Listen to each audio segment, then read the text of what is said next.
Con Gatorade, la ciencia juega a tu favor. Fácil de conducir, simple de disfrutar. New Toyota Rise. Prepárate para el Black Friday en Corona y Corona.cl. Bosé, la serie. Nuevo episodio cada jueves en Paramount Plus.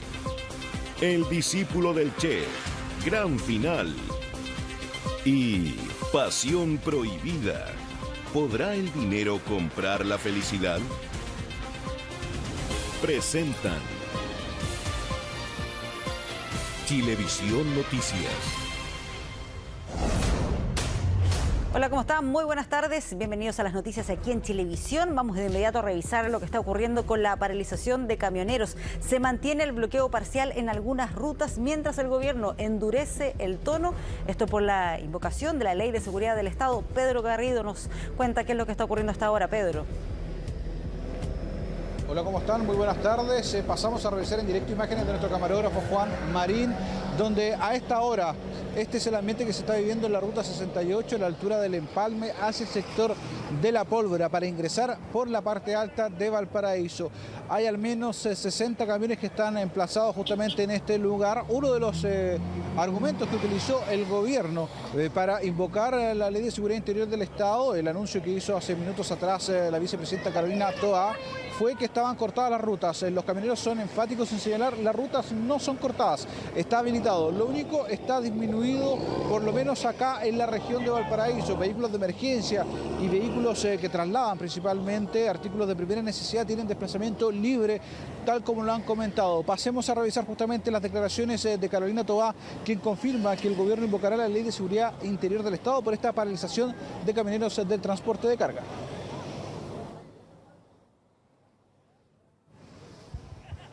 El día lunes hizo un acuerdo que contenía medidas muy significativas, un esfuerzo importante por dar una respuesta concreta a varias medidas, a varias demandas, que se habían planteado por parte de los transportistas que se han movilizado. Pese a ello, después del lunes, ha habido grupos que han mantenido una interrupción del funcionamiento normal de las carreteras y eso ha afectado a las personas. Eso ha afectado la circulación, está afectando el abastecimiento en distintos puntos del país. No es aceptable, no lo vamos a tolerar. Por eso el gobierno ha decidido que va a invocar la Ley de Seguridad del Estado como corresponde en casos como este y es un hecho, ya esta decisión ha sido tomada. Bueno, durante las últimas horas también conversamos con algunos de los dirigentes de los camioneros, quienes llegaron justamente hasta la parte alta de Valparaíso y aseguraron de que no existe ningún acuerdo firmado de parte de la dirigencia de los camioneros con el gobierno. Más bien se reunieron el pasado día lunes, llegaron algunos planteamientos, pero no hay nada concreto. Por esa razón, y en lo particular acá en la región de Valparaíso continúan con las paralizaciones. A esta hora bajaron justamente los dirigentes hasta la delegación presidencial para analizar cuál va a ser la hoja de ruta durante las próximas jornadas. Conversamos con camioneros, conversamos con representantes del transporte de carga, esto nos comentaban. Nosotros lo que hicimos fue salir de una forma desesperada a la calle, porque tenemos un problema grave con el tema de los combustibles. Esta manifestación es para todo el país. Nosotros estamos diciendo hoy día que queremos rebaja en el precio de los combustibles y que realmente queremos que se estabilice al menos por 6 meses para poder negociar con los mandantes. Entonces, la culpa de estar acá es porque nosotros estuvimos 3 meses atrás en Hacienda con el ministro, le llevamos una propuesta justamente para estabilizar el precio de los combustibles para que no siguiera subiendo el valor que tenemos hoy día. Lo que no logramos entender es que en Argentina está más barato, que en Bolivia está más barato y aquí en Chile sigue subiendo y sigue subiendo. Sí, pues estamos esperando una reunión que van a tener los muchachos y de ahí va a ver si sale humo blanco, nada más. Es la única forma que se pueda solucionar lo que está pasando, ¿me entiendes, no? Con el petróleo, con los robos en la carretera, en los estacionamientos, porque prácticamente no hay mucho estacionamiento y los estacionamientos que hay son chicos. No caemos todos en todo caso, ¿me entiendes, no? Todos nos los tenemos secuestrados ahí, o sea, nadie.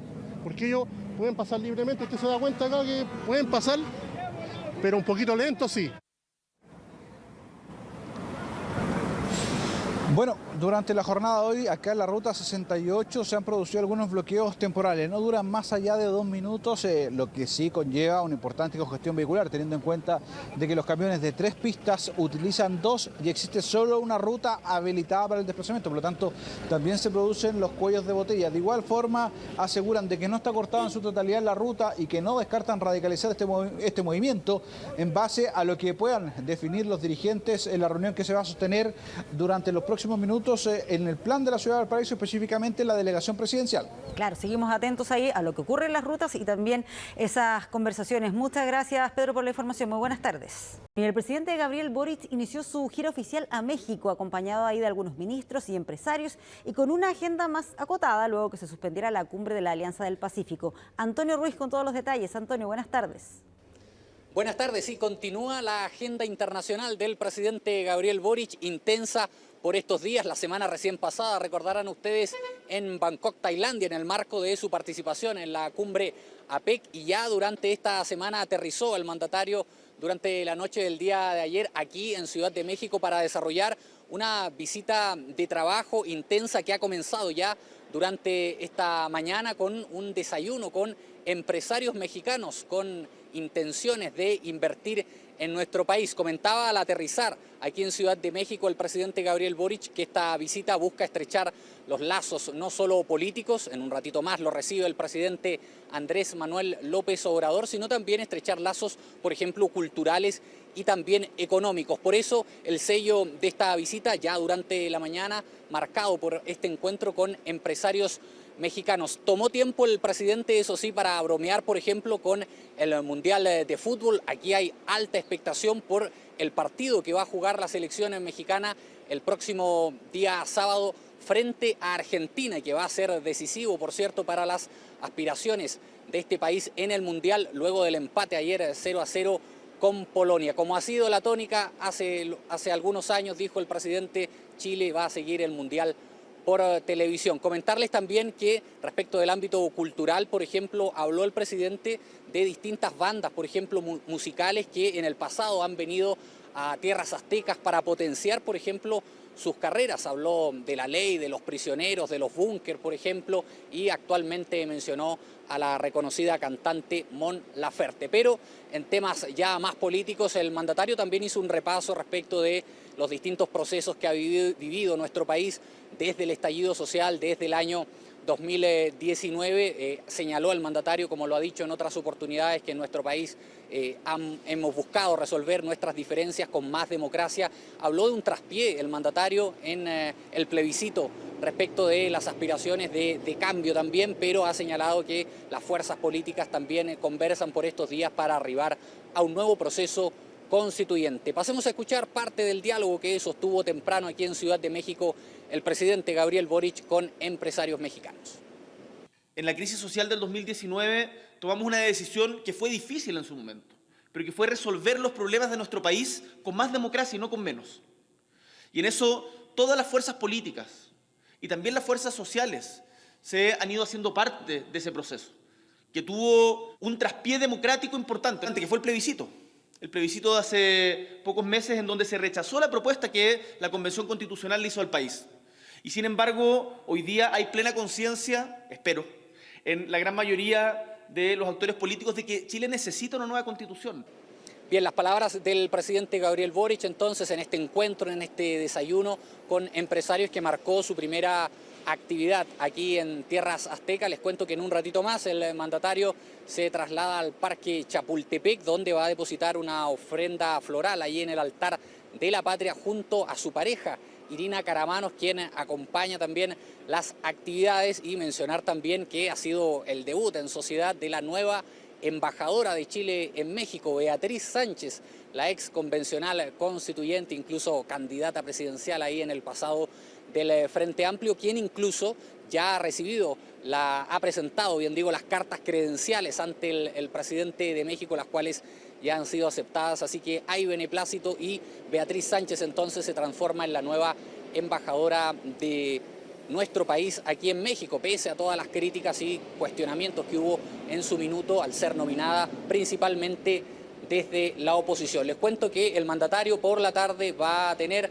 la actividad central, que es la recepción oficial que va a ofrecer al presidente de Chile, el dueño de casa, el anfitrión, el presidente Andrés Manuel López Obrador, ya para culminar esta primera jornada de actividades en Ciudad de México. Vamos a estar muy atentos, por cierto, para entregarles a ustedes todos los detalles. Adelante ustedes allá en Santiago. Sí, y vamos a seguir atentos ahí también, Antonio, a todo lo que nos relates. Buenas tardes.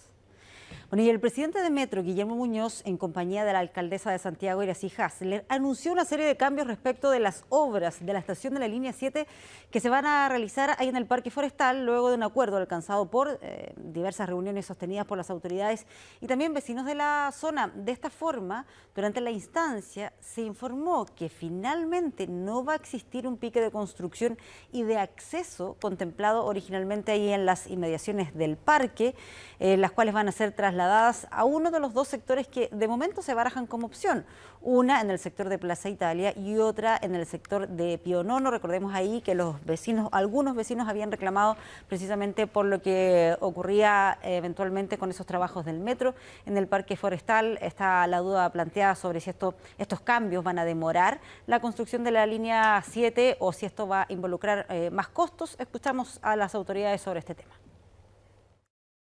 Línea 7 termina el año 2027, a fines del año 2027, y eso implica que tenemos hasta el 2025 más o menos para poder tener definido exactamente cuál va a ser el acceso a la futura línea 7. Pero nosotros pretendemos hacerlo mucho antes que eso. Esperemos ya durante este año poder ingresar los estudios al sistema de impacto de evaluación ambiental y luego de tramitado poder ya iniciar la construcción de ese acceso. Hay dos opciones sobre la mesa, esa es una decisión que va a continuar impulsando Metro.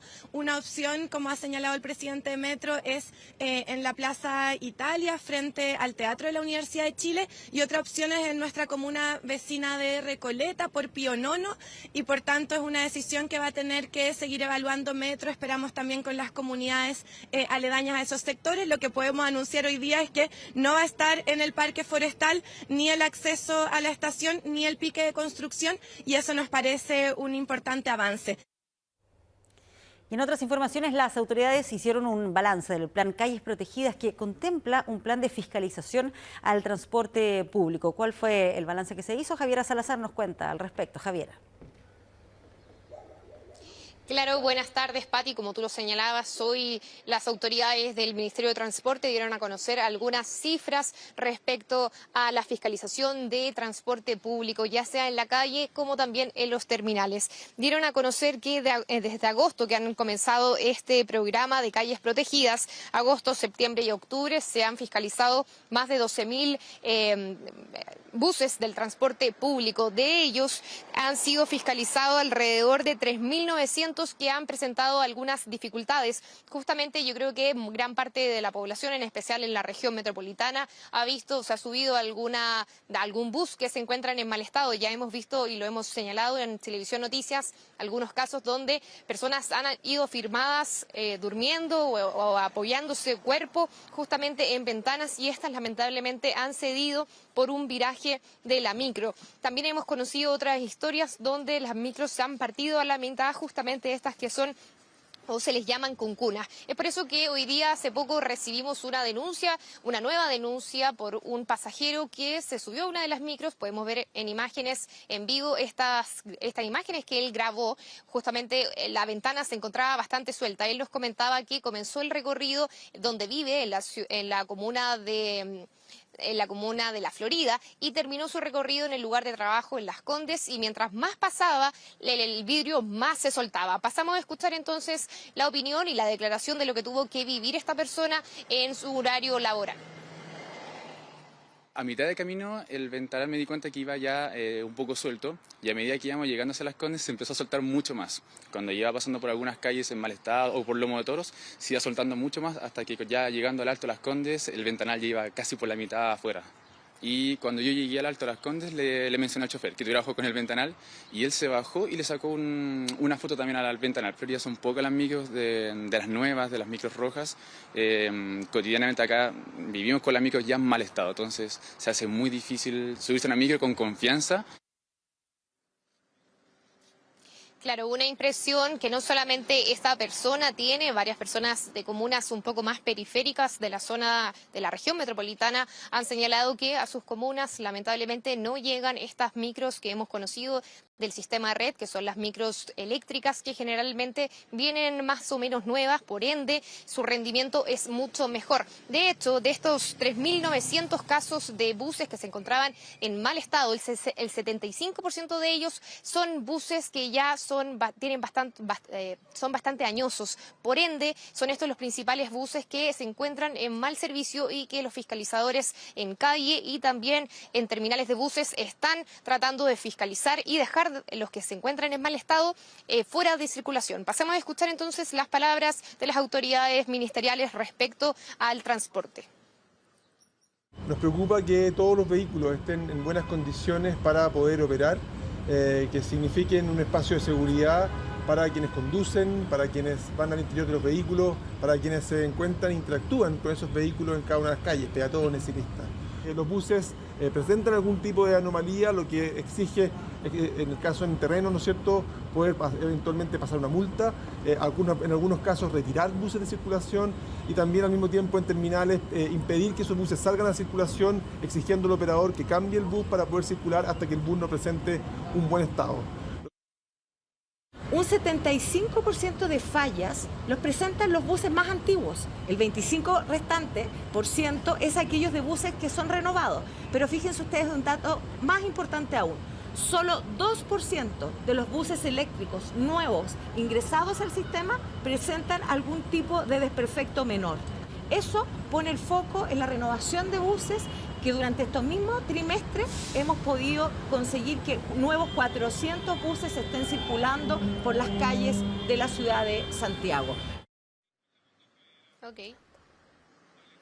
Claro, ahí lo señalaban entonces fiscalizaciones que no solamente se fijan en las instalaciones propias como los asientos, las ventanas y los pasamanos, sino también en la mecánica propia de la máquina. Como meta, finalmente este gobierno tiene la meta de agosto de 2022, donde partieron las fiscalizaciones, al próximo agosto cumplir 35.000 fiscalizaciones al transporte público presencialmente, ya sea en calles, como les señalaba, como también en terminales de buses, dando una mayor seguridad a los pasajeros y también a los transportistas respecto a estas máquinas, Pati. Sí, muy relevante todo eso que nos cuentas, Javiera Salazar. Seguimos atentos ahí al desarrollo de este plan del transporte público. Gracias por el despacho. Buenas tardes. Vamos con esta información de último minuto. Un millonario decomiso. La PDI incautó más de 30.000 pares de zapatillas falsificadas. Esto en un operativo en el barrio Meix y también en Pudahuel. Max Frick nos va a contar más detalles. Max.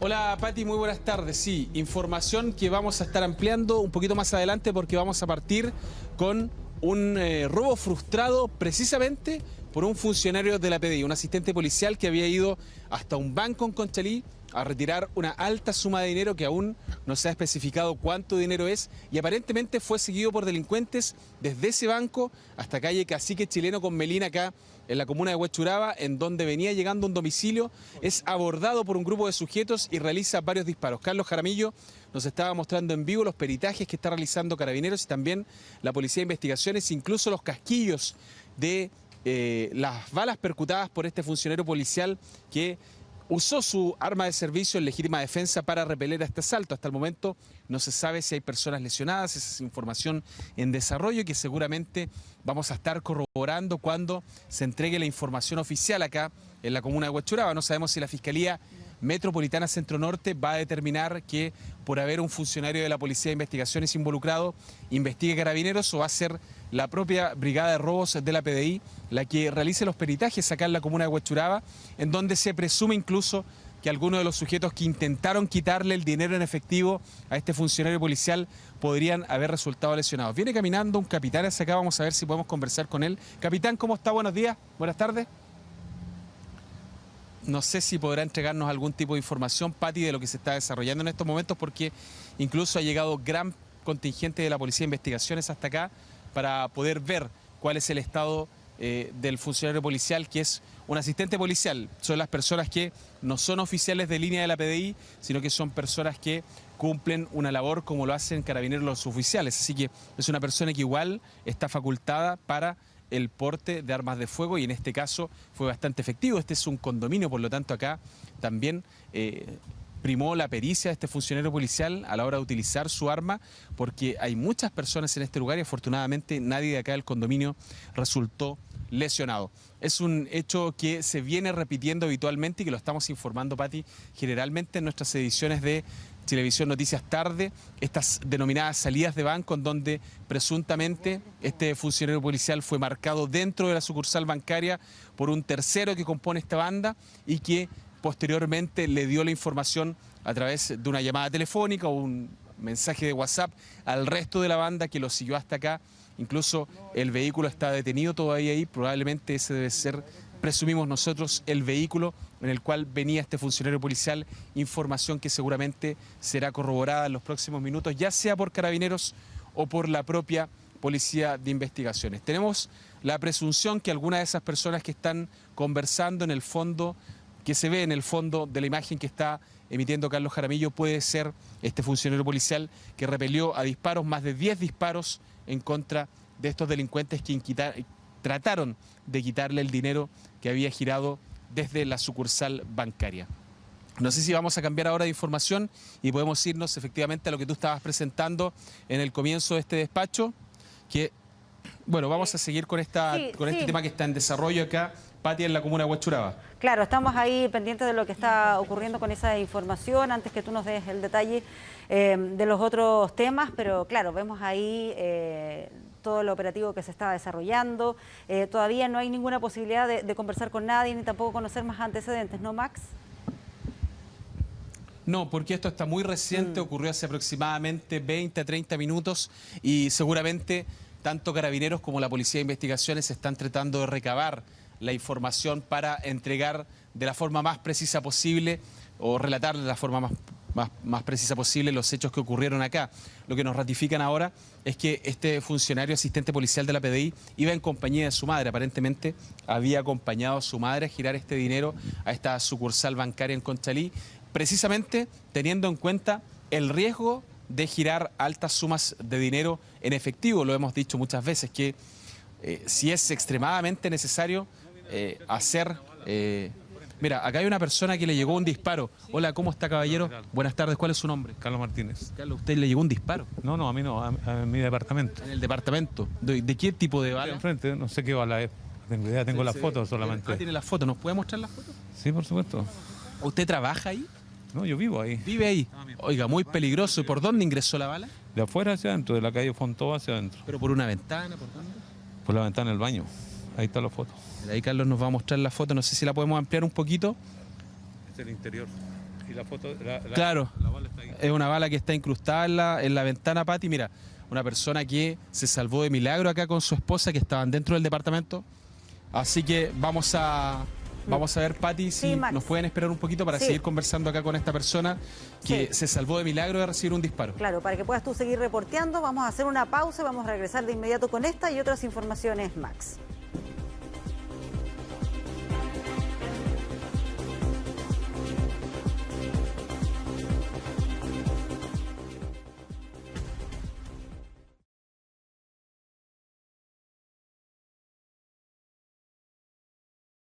Ocurrido con este PDI que frustró a tiros un asalto. Max, te escuchamos. Sí, información actualizada, Pati. Según el registro que tiene Carabineros, serían 2 vehículos en los cuales siguieron a este funcionario policial hasta acá, hasta la comuna de Huechuraba. Se habrían descendido desde estos 4 sujetos que lo intimidaron, y es en ese contexto que él realiza a lo menos 10 disparos con su arma, ya lo decíamos, de servicio. Por lo tanto, acá lo que tendrá que acreditarse es el uso en defensa propia de este, que probablemente se da por sí solo al tener en cuenta que él venía con su madre, defendió a su madre de delincuentes que intentaron quitarles este dinero. Estábamos con Carlos, residente del sector hasta hace muy poco rato, que nos decía que él vino a preguntar acá qué podía hacer porque a su departamento le llegó un disparo que quedó en el baño donde estaba su esposa, que incluso ella también sintió los disparos. Carlos, ¿cómo está? Retomamos ahora. Buenas tardes. Hola, buenas tardes. Oiga, ¿cómo fue esta situación? No sé cuántos disparos escuchó su señora. No tengo idea porque aún no he llegado a mi casa, simplemente me acerqué a denunciar a Carabineros que en mi casa hay un impacto balístico en el baño. Yo vivo en Pedro Fontova 7150, departamento 501A. O sea, ¿la bala cruzó cuántos metros? Yo estimo que de acá serán unos 200 metros, 150 metros aproximadamente. Yo vivo en el 5º piso. Muy peligroso, se salvó su señora de milagro. De milagro, así es. Así que bueno, ya pasó el susto y ahora que venga lo que tiene que venir nomás. ¿Qué le dijeron? Que tienen que ir a periciar la bala a ver si es de un funcionario policial, si es de los propios delincuentes. No se sabe, pero me informaron que no moviera nada y que la Bocar va en unos minutos más a hacer el peritaje. Perfecto. Le agradecemos ahí a Carlos Pati, un vecino acá del sector, que dice que su esposa se salvó de milagro de que llegara este disparo hasta allá. Cruzó aproximadamente 200 metros, porque claro, si tenemos en cuenta acá, cruzó la calle Pedro Fontoa hacia la vereda contraria, y es ahí donde llega este impacto balístico en la ventana de un baño. Ella estaba ahí, se salvó, la verdad, por un milagro. Así que vamos a ver si ese disparo fue percutado por el funcionario policial o si fue tal vez alguno de los delincuentes. No se sabe si ellos también realizaron disparos. Nosotros acá en la calle vemos varias marcas de balas, pero aún no ha llegado el laboratorio de criminalística, ya sea de Carabineros o de la PDI, que va a tener que empezar a fijar estas balas, o por lo menos estos casquillos de las balas, para ver quién percutó los disparos, si fue solamente el funcionario de la PDI o si fueron también los delincuentes. Bueno, ahora sí, Pati, vamos a cambiar de información y nos vamos a ir a este millonario allanamiento de productos falsificados que incautó la Policía de Investigaciones a través de la BICRIM de Santiago, la Brigada de Investigación Criminal de Santiago, que venía realizando una investigación hace varios meses con la Fiscalía Occidente con respecto a varios ciudadanos chinos que importaban zapatillas sin ningún tipo de marca desde China. Y claro, aduana, al ver que era una zapatilla sin ningún tipo de marca, no objetaba este paso. Pero ¿qué hacían estas personas? Una vez que llegaban acá a nuestro país con unas prensas, les hacían marcas falsas de una prestigiosa marca norteamericana, incluso de los modelos más caros de estas zapatillas. Se lograron incautar en 2 bodegas de Pudahuel y en 3 locales del barrio comercial Mex más de 32.000 pares de zapatillas que tendrían, si fueran reales, un alto valor comercial, pero claro, se sabe que son falsificadas y probablemente iban a parar a estos puestos de comercio ambulante, en donde hemos visto muchas veces en los alrededores de ahí del barrio Mex, en el límite de Estación Central con Santiago Centro, estas bandas que ofrecen estas zapatillas entre 10 a 15 mil pesos, un valor tremendamente inferior al real. Así que es una situación que ya está en manos de la Fiscalía para poder indagar si es que existen más bodegas con estas zapatillas. Son aproximadamente, según lo que comentaba la PDI, más de 3.700 millones de pesos en productos falsificados, y que claro, uno si se acercaba no se veía mucho la diferencia, pero si uno empezaba a notar pequeños detalles se daba cuenta que eran productos falsificados. Vamos a escuchar declaraciones en este allanamiento que realizó la PDI masivo y en el cual se incautaron estos 3.200 pares de zapatillas. La Policía de Investigaciones de Chile logró la detención de 4 personas, 3 ciudadanos extranjeros y un ciudadano chileno. Lo particular de esto, que se incautaron más de 32.000 pares de zapatillas. Estas zapatillas se encuentran avaluadas en un valor aproximado de 3.700 millones de pesos. Las características técnicas de las zapatillas o de la marca específica no correspondían, toda vez que el diseño ya estaba acreditado en nuestro país, es decir, ya estaba registrado y el diseño ya era conocido por la marca acá. Bueno, una incautación millonaria que da cuenta también, Pati, de cómo se combate el comercio ambulante y la falsificación en fechas sensibles. Estamos ya en fecha previa a Navidad, víspera de una fecha en la cual existe gran cantidad de comercio ambulante que sale a las calles, y a veces incluso estos productos se comercializan por redes sociales. Por lo tanto, hay un duro golpe a la falsificación, porque muchas veces las personas pagan dineros muy cercanos a los reales de estos objetos sin saber que son falsificados. Vamos a escuchar ahora a la delegada presidencial y también a la alcaldesa de Santiago, que participaron en este proceso en conjunto, que tiene también una respuesta a recuperar espacios públicos, porque muchos de estos productos, sabemos, van al comercio ambulante en el sector de Mex. Vamos a escuchar sus declaraciones. Necesitamos que se vuelva a sentir la presencia del Estado en todos estos lugares donde normalmente se había encontrado abandonado de la presencia del Estado, y por lo tanto queremos que también las personas nos ayuden de cara al fin de año a comprar en el comercio establecido y también a poder cuidar esos espacios recuperados por las autoridades. y hoy día nuevamente la Policía de Investigaciones da un paso significativo en la ruta del dinero y del crimen organizado, al poder incautar más de 32.000 pares de zapatillas, avaluados, como bien decía la Policía de Investigaciones, en más de 3.700 millones de pesos. Esto nos parece un avance fundamental para justamente asegurar que el comercio en nuestro país pueda ser de aquellos productos que cuentan con toda la normativa y que podamos evitar y sacar de circulación estos productos falsificados que mucho daño hacen a nuestra economía. Bueno, y en otro tema que tiene que ver más o menos con algo parecido, una empresa norteamericana de ropa deportiva realizó una grave denuncia en la Fiscalía dando cuenta de que el representante legal en Chile de la marca Under Armour habría presentado una denuncia por venta en el retail de una tienda muy conocida de sus productos que también acusan serían falsificados porque dicen ellos nunca le han vendido estos productos a esa tienda comercial. Se generó esta investigación, Carabineros llegó hasta 8 tiendas y bodegas de la marca La Polar para incautar más de 680 prendas de ropa Under Armour y así realizar un trabajo pericial en el laboratorio para ver si efectivamente son prendas falsificadas o son prendas reales. Es una acusación gravísima porque uno tiene la percepción de que efectivamente cuando compra en el comercio no establecido en la calle puede pasar que compres unas zapatillas falsificadas como lo que pasaba en el procedimiento anterior, pero estamos hablando de una tienda establecida en donde uno no debería tener el temor de comprar ropa falsificada. Bueno, son, ya lo decíamos, más de 680 prendas avaluadas en 18 millones de pesos, lo que incautó Carabineros, y La Polar por su parte dijo que ellos tienen la certeza de que no están vendiendo ropa falsificada en sus tiendas. Vamos a escuchar de hecho al abogado de esta empresa que da cuenta de una situación que a ellos les parecería que por lo menos deberían haberles avisado primero antes de hacer esta denuncia. Escuchemos. La Polar siempre ha vendido productos originales y esta no es la excepción.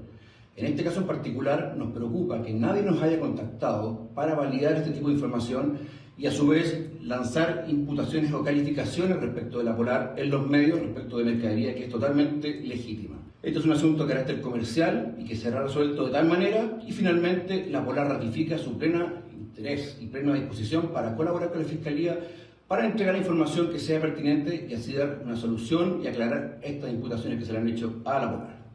Sí.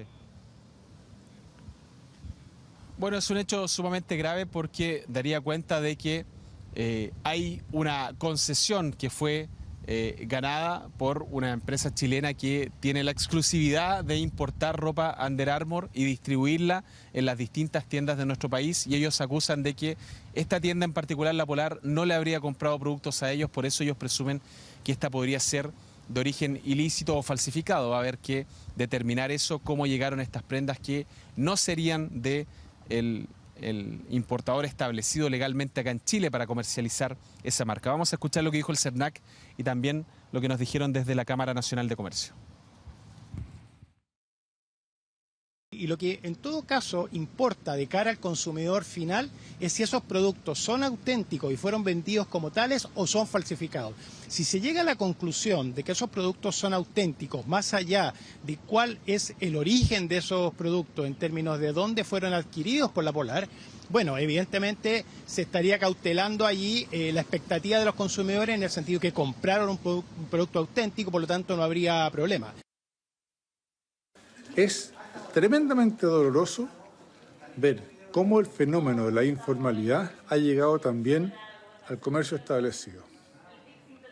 Condenamos de la manera más enérgica esta mala práctica que enloda no solamente a nuestro sector, sino que además orada la confianza en el comercio formal que sí está haciendo bien las cosas. Como CNC, instamos a todos los gremios del comercio a reforzar sus códigos de buenas prácticas y los manuales de ética y aplicarlos, pero aplicarlos efectivamente para que casos como estos reciban las sanciones que correspondan. Bueno, acá lo que decía la Fiscalía y Carabineros que es importante es finalmente incautar las actas de importación de estos productos y saber de dónde salieron, si efectivamente fueron comprados al representante legal de la marca en Chile, como debería ser el proceso normal, o si fueron adquiridas de una forma irregular, lo que efectivamente constituiría un delito de propiedad intelectual para esta tienda. Vamos a cambiar de información ahora y nos vamos a ir a Santiago Centro, porque en ese lugar se produjo la detención de un sujeto que escapó de Carabineros por la ribera del río Mapocho. Era un sujeto que mantenía una orden pendiente por un delito de robo con intimidación y al ser fiscalizado por Carabineros tomó esta decisión bastante irracional de lanzarse desde el parque hacia la ribera del río, en donde finalmente fue detenido por personal motorizado de Carabineros que lograron determinar que había escapado precisamente porque sabía que se mantenía esta orden de aprehensión pendiente en su contra, lo que significaba que inminentemente iba a quedar detenido. Afortunadamente no sufrió lesiones al saltar hasta este lugar, lo que sí recorrió gran parte del lecho hasta que finalmente fue detenido por Carabineros. Vamos a escuchar declaraciones de la policía uniformada que dan cuenta de este procedimiento que se produjo en la comuna de Santiago Centro. Procede a realizar un control de identidad a un individuo, el cual mantenía una orden vigente. Ante esta situación comenzó a darse a la fuga, se lanzó a la ribera del río Mapocho y ante la presencia policial y la inminente detención de la cual iba a ser puesto, se lanzó al río a su caudal, ¿cierto?, logrando cruzar hasta el sector sur del señalado río Mapocho. A raíz de esto se activaron los protocolos, se efectuó una operación candado, se cercó el lugar, logrando la detención de este sujeto. Bueno, Pati, cerramos con imagen en vivo de nuestro camarógrafo Carlos Jaramillo de estas evidencias balísticas que quedaron acá en la calle y que probablemente van a ser levantadas por el laboratorio de la policía que designe la Fiscalía a investigar este caso. Nos cuentan recientemente que han llegado 3 personas con impactos balísticos hasta el Hospital San José. Si bien no se puede asegurar que son las personas que intentaron asaltar a este funcionario policial, se podría presumir que por la cercanía de ese centro asistencial pueden ser personas que participaron en este asalto frustrado al asistente policial de la PDI que venía desde un banco en compañía de su madre, que habían girado una suma de dinero en efectivo al parecer alta y que habrían sido seguidos desde esa sucursal bancaria hasta acá, hasta un condominio en la comuna de Huechuraba. Vamos a quedar muy atentos a esa información si es que se logra corroborar que estas 3 personas que llegaron lesionadas con impactos balísticos podrían ser estos 4 sujetos que relata el funcionario de la PDI que lo intentaron asaltar y que él repelió con aproximadamente 10 disparos con su arma de servicio. Claro, quedan varios detalles ahí todavía por conocer. Esto ocurrió hace poco rato atrás, así que seguimos pendientes de la información. Muchas gracias, Max Frick, por este reporte. Buenas tardes. Vamos a revisar qué es lo que pasa más allá de nuestras fronteras. Estamos junto a Soledad Agüero. ¿Cómo estás, Sole? ¿Cómo estás, Pati? Con novedades desde Ucrania, porque ha sido una nueva jornada de varias explosiones a lo largo de ese país en zonas civiles. En la capital, en Kiev, hubo nuevos ataques. Según las primeras informaciones, ya hablan de 3 muertos y 6 heridos, porque uno de los misiles que se atribuyen ahí a ataques por parte de Rusia impactó un edificio residencial y también impactó instalaciones de infraestructura clave, como el suministro de agua, y es por eso que en Kiev y en otras zonas del país está en estos momentos cortada el agua, y con impactos además en otras regiones. Un misil ruso que impactó una maternidad. Se reportó, de hecho, el fallecimiento de un recién nacido en una guerra que, de acuerdo a cálculos que han sacado desde la Fiscalía de Ucrania, ya van 438 niños muertos desde el inicio de la invasión, y que es una cifra estimada porque todavía no se ha logrado ahí calcular bien, hacer una actualización de esas cifras en zonas donde todavía se siguen librando los combates, mientras vemos además que Ucrania ya está entrando en el invierno con problemas, como les mencionaba, de ataques en infraestructura importante, con problemas de gas y de energía, y es por eso que el presidente de ese país, Volodymyr Zelensky, está acusando ahora al presidente ruso Vladimir Putin de utilizar el frío como un arma de destrucción masiva. Claro, eso viene a complicar aún más el escenario ahí de lo que está ocurriendo en ese sector del planeta, y lo que tú decías, las cifras, es difícil tener siempre cifras actualizadas, correctas, precisas en un conflicto de estas características, y además entiendo ahí que tiene grandes problemas en lo que se refiere a cortes de agua, de electricidad, a raíz de estos nuevos ataques, preocupación también por las plantas nucleares en otros puntos del país. Y todo eso se le suma lo que tú dices ahí del frío, que también perjudica mucho más a quienes siguen viviendo en ese lugar. Sí, de hecho, el último llamado de las autoridades estuvo dirigido ahí a la población para que acumulen mantas, porque sabemos que el invierno en esa zona es tremendamente duro y lo va a ser, más aún dadas las condiciones en las que están ahora en materia energética. Y en otra información de esta jornada se reportó 7 fallecidos en un nuevo tiroteo que golpea a Estados Unidos, un tiroteo en un Walmart en Virginia, en la ciudad de Chesapeake, en este local que estamos viendo, y en la cifra que se entregó está entre los fallecidos el atacante, que ya se confirmó que es un trabajador de la empresa que habría entrado en una sala de descanso en la que estaban reunidos ahí parte de los empleados, y después él mismo se disparó antes de que llegara la policía. Fue un tiroteo que ocurrió además durante la noche, cerca de las 10:15 de la noche, justo cuando faltaban cerca de 45 minutos para que cerrara este local, y por lo tanto era una hora, quiero decir, en la cual había alta afluencia de público, sobre todo tomando en cuenta que mañana es un día importante en Estados Unidos, es el Día de Acción de Gracias. Y el viernes, además de esta semana, es el Black Friday, un nuevo tiroteo que enluta a Estados Unidos en un año que ha sido especialmente complejo en cuanto a ataques armados. Ya lo veíamos en marzo de este año, el tiroteo que hubo en una escuela en Uvalde, en Texas, hace poco también en una discoteca gay en Colorado había habido un episodio similar de violencia armada que dejó al menos 5 muertos. Sí, lamentablemente este tipo de información cada cierto tiempo se repite como sin que exista ninguna solución. Se vuelven a plantear en el debate restricciones, pero más allá de eso no ocurre nada. Con los llamados que solemos escuchar de endurecer las leyes de control de armas, tenemos también parte de las declaraciones que entregaron desde la policía para que pasemos a revisar qué fue lo que dijeron. Mientras continúa nuestra investigación, podemos decirle lo siguiente. 6 víctimas han muerto, 4 se encuentran en hospitales del área con condiciones desconocidas en este momento. Y el sospechoso está muerto, por lo que creemos que fue una herida de bala autoinfligida. El equipo SWAT de la policía de Chesapeake ejecutó una orden de allanamiento en la residencia del sospechoso, y con la ayuda de la Policía Estatal de Virginia despejamos la casa. Tenemos razones para creer que no hay riesgos para el público en este momento. Claro, y han estado allanando la casa del atacante. La identidad todavía no se ha dado a conocer, pero se están investigando cuáles fueron las motivaciones que lo llevaron a actuar de esta manera contra sus propios compañeros de trabajo.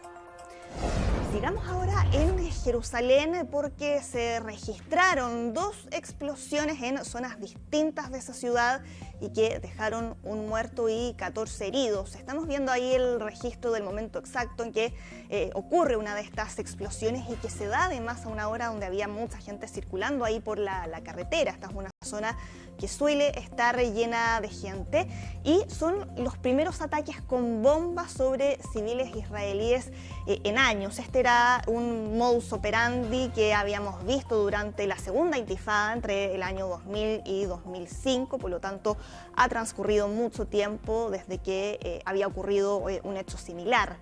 ¿De qué está hablando la policía israelí? Ellos hablan de un presunto ataque palestino, pero ningún grupo palestino se ha atribuido todavía este ataque desde el movimiento islámico Hamas. Sí celebraron lo que ocurrió. En un comunicado dijeron: es el precio de los crímenes y las agresiones de Israel contra el pueblo palestino, mientras que desde el gobierno israelí citaron ahí a una reunión de seguridad para tratar de poder recabar más informaciones al respecto. Bueno, y en Brasil no ha terminado la tensión después de que conociéramos los resultados de la segunda vuelta. Jair Bolsonaro, que había estado desaparecido, sí, no lo habíamos visto. No estaba en su actividades oficina públicas. Bueno, demoró después de las elecciones también en pronunciarse. Claro, 20 días han pasado desde que no lo veíamos llegar a la oficina presidencial, hoy día regresó, pero ayer conocimos que él y sus aliados de su partido, del Partido Radical, salieron a presentar un recurso para que se anule parcialmente el resultado de la elección. Él presentó este recurso ante el máximo organismo electoral, el Tribunal Superior Electoral, para que se invaliden los votos de las urnas electrónicas más antiguas. A él ya lo habíamos escuchado criticar el sistema de votación electrónico. Lo cierto es que desde que está en funcionamiento en Brasil nunca ha habido ninguna denuncia ni ninguna prueba que certifique que hubo fraude, como está denunciando Jair Bolsonaro. El argumento que ellos dan es que, según ellos, las urnas electrónicas que son más antiguas habrían presentado indicios de errores graves que generan incertidumbre, pero desde el Tribunal Superior Electoral, el presidente Alexandre de Moraes ya le dio 24 horas para que presente esas pruebas, y pruebas no solo de la segunda vuelta, sino también de la primera vuelta, porque en esta denuncia, Pati, hay una inconsistencia, porque en la primera vuelta se utilizó el mismo sistema de votación, el sistema de urnas electrónicas, y en las elecciones parlamentarias el partido de Jair Bolsonaro fue el más votado, por lo tanto aquí ya dijeron... Te iba a preguntar si acá el cuestionamiento que estaban haciendo era para todos los procesos eleccionarios o solamente eso habría fallado particularmente en la que no le fue bien. Sí, aquí están denunciando que fue para la segunda vuelta, que fue un resultado muy estrecho entre Lula da Silva y Jair Bolsonaro, pero claro, el sistema de votación siguió siendo el mismo que ya habíamos visto en la primera vuelta. Por lo tanto, lo que dicen aquí desde el Tribunal Superior Electoral es que si es que en estas... dentro de las próximas 24 horas no presentan pruebas contundentes que respalden esa afirmación, la denuncia va a ser desestimada. El tema aquí, y que es lo que sigue preocupando a Brasil, es cómo esta retórica del bolsonarismo sigue alentando de alguna manera a su base más radical, que hemos visto cómo desde el resultado de la segunda vuelta han realizado bloqueos en distintas carreteras del país, que si bien han disminuido ahora las manifestaciones del bolsonarismo, todavía siguen quedando algunos focos en ciertas zonas del país, y lo que temen muchos es que después de esta última denuncia eso pueda seguir creciendo. Claro, y el problema es que como no asume todavía el presidente, que va a asumir como presidente de Lula da Silva, queda como un periodo, porque asume el 1 de enero, el 1 de enero. Queda un periodo en el que, claro, se puede prestar para todo este tipo de interpretaciones, o incluso de aquellas personas que todavía mantienen esta lógica de negar el resultado o no aceptarlo. Claro, y mientras los equipos de Lula da Silva y de Jair Bolsonaro siguen de todas formas avanzando en cómo va a ser el proceso de transición, cuando Lula da Silva asuma el 1 de enero bajo el manto de dudas si Jair Bolsonaro va a ir a la ceremonia de juramentación, y muchos ya dan por seguro que no va a estar ahí presente. Bueno, y donde sigue también la tensión es en China, con protestas que se han concentrado en la fábrica de Apple y que son protestas que apuntan contra la política del COVID-0. Sabemos que en China ahí tienen medidas muy estrictas ante los casos de rebrotes de coronavirus, y estas protestas que estamos viendo se dieron en Foxconn, que es la principal planta de fabricación del iPhone en China y que está emplazada en la ciudad de Zhengzhou, y ahí lo que ocurrió es que se dio un brote de casos de COVID y a los trabajadores de la empresa los dejaron ahí confinados, y lo que están protestando en estos momentos tiene que ver con las condiciones de ese encierro. Han salido a manifestarse contra los sueldos, dicen que la comida que les han dado no está en buenas condiciones, que se ha acumulado basura, y por eso estas manifestaciones en las que se han generado, como vemos ahí, algunos enfrentamientos con personal de seguridad. En los videos que se han difundido en algunas redes sociales se ve como la policía utiliza en algunos momentos gases lacrimógenos contra los manifestantes, y con todo el impacto que esto ha tenido además en la producción de iPhone. Ya habíamos escuchado hace algunas semanas que desde Apple habían dicho que esto se iba a traducir en una disminución de la disponibilidad, ¿no?, del nuevo modelo de el iPhone 14. Claro, pero todo esto también vinculado, Sole, con estas medidas que ha tomado China en el último tiempo, restricciones bien extremas para evitar que se propague nuevamente el COVID o con la misma intensidad del inicio de la pandemia. Y eso también tú misma nos has traído varias veces imágenes de cuestionamientos, de reclamos que han habido por la manera en que se han ido aplicando, por lo radicales que son esas medidas también. Claro, con confinamientos muy estrictos, en este caso dentro de la misma planta en la que se encuentran estos trabajadores, sumado además a otras medidas que habíamos visto desde el inicio de la pandemia, como son los testeos masivos.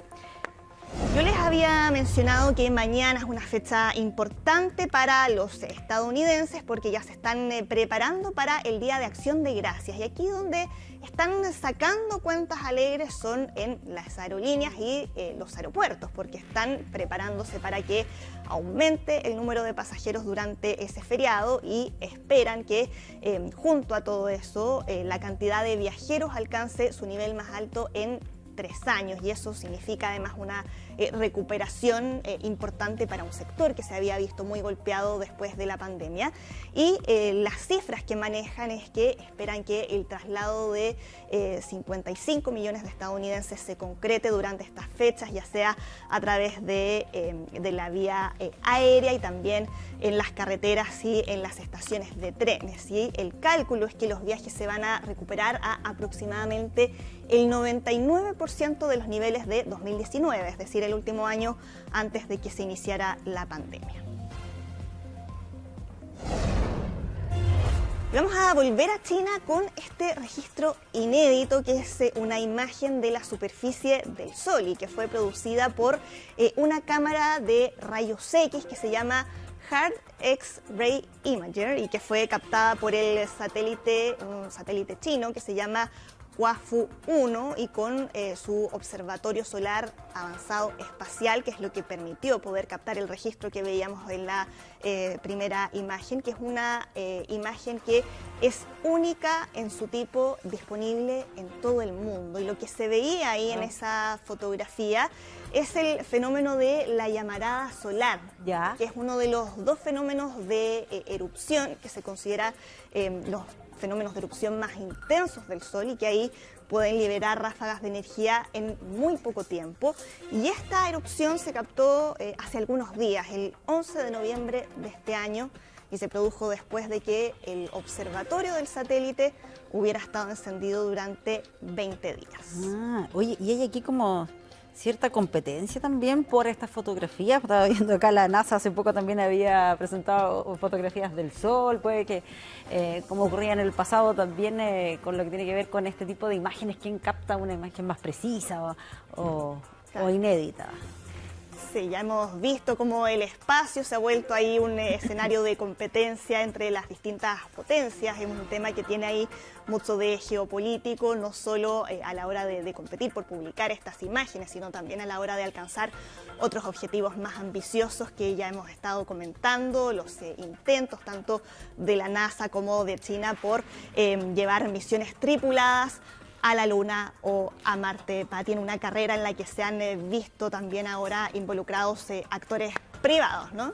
Muy bien. Gracias, Soledad Agüero, por todas estas informaciones. Gracias a ti, que estés muy bien. Y nosotros nos vamos a una pausa y ya continuamos de inmediato con más informaciones.